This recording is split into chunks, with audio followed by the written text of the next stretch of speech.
بسم اللہ الرحمن الرحیم۔ السلام علیکم دوستو، میں محمد رمضان دیسی ڈیرا یوٹیوب چینل پر آپ کو خوش آمدید کہتا ہوں اور امید کرتا ہوں کہ آپ سب بھی اللہ تعالیٰ کے فضل و کرم سے باخیریت ہوں گے اور اللہ تعالیٰ کی ڈیروں رحمتیں اور برکتیں سمیٹنے میں مشغول ہوں گے۔ دوستو، آج سے 3-4 روز پہلے تقریباً 10 دنوں کے اندر میرے ایک بھائی کی 7 بکریاں،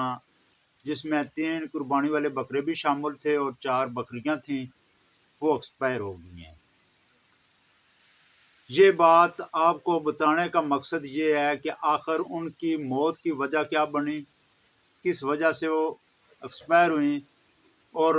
بتانا اس لیے ضروری ہے کہ ایک تو آپ اس بیماری کے متعلق جان سکیں، دوسرا یہ ہے کہ اپنے جانوروں کی جب تک بندہ خود سر پر کھڑا ہو کر کیئر نہیں کرے گا اتنے تک یہ جانور وہ ایکسپائر ہوتے رہیں گے، نقصان اٹھاتے رہیں گے۔ تو سب سے پہلی بات تو یہ ہے کہ وہ میرا بھائی، میرا کزن بھی ہے، ایک بکری اس کو اور 2 پٹھیں میں اپنی بکریوں میں سے اس کو دی تھیں تاکہ وہ تھوڑا مریض ہے، بیمار ہے، تو میں نے کہا کہ چلو اسی بہانے جو ہے نا وہ ان میں سے روزگار بنا لے گا اور اپنا ایک جو ہے نا وہ نظام چلا لے گا۔ تو یقین کریں کہ بڑا دل خوش ہوا۔ وہ بکریاں جب اس کے پاس گئیں تو جو بڑی بکری تھی اس نے 2 بچے ڈلیور کیے، جو دونوں بکرے تھے میل تھے، اور یہ آگے 2025 کی قربانی کے لیے وہ بکرے جو ہے نا وہ بھی تیار کر رہا تھا۔ ایک بکرا اس کے پاس پہلے سے تھا۔ تو ابھی بات کو تھوڑا مختصر کرتے ہیں کیونکہ آگے بات تھوڑی ڈیٹیل سے ہم نے کرنی ہے، تو اس لیے بلا تمہید میں اب اصلی ٹاپک کی طرف آتا ہوں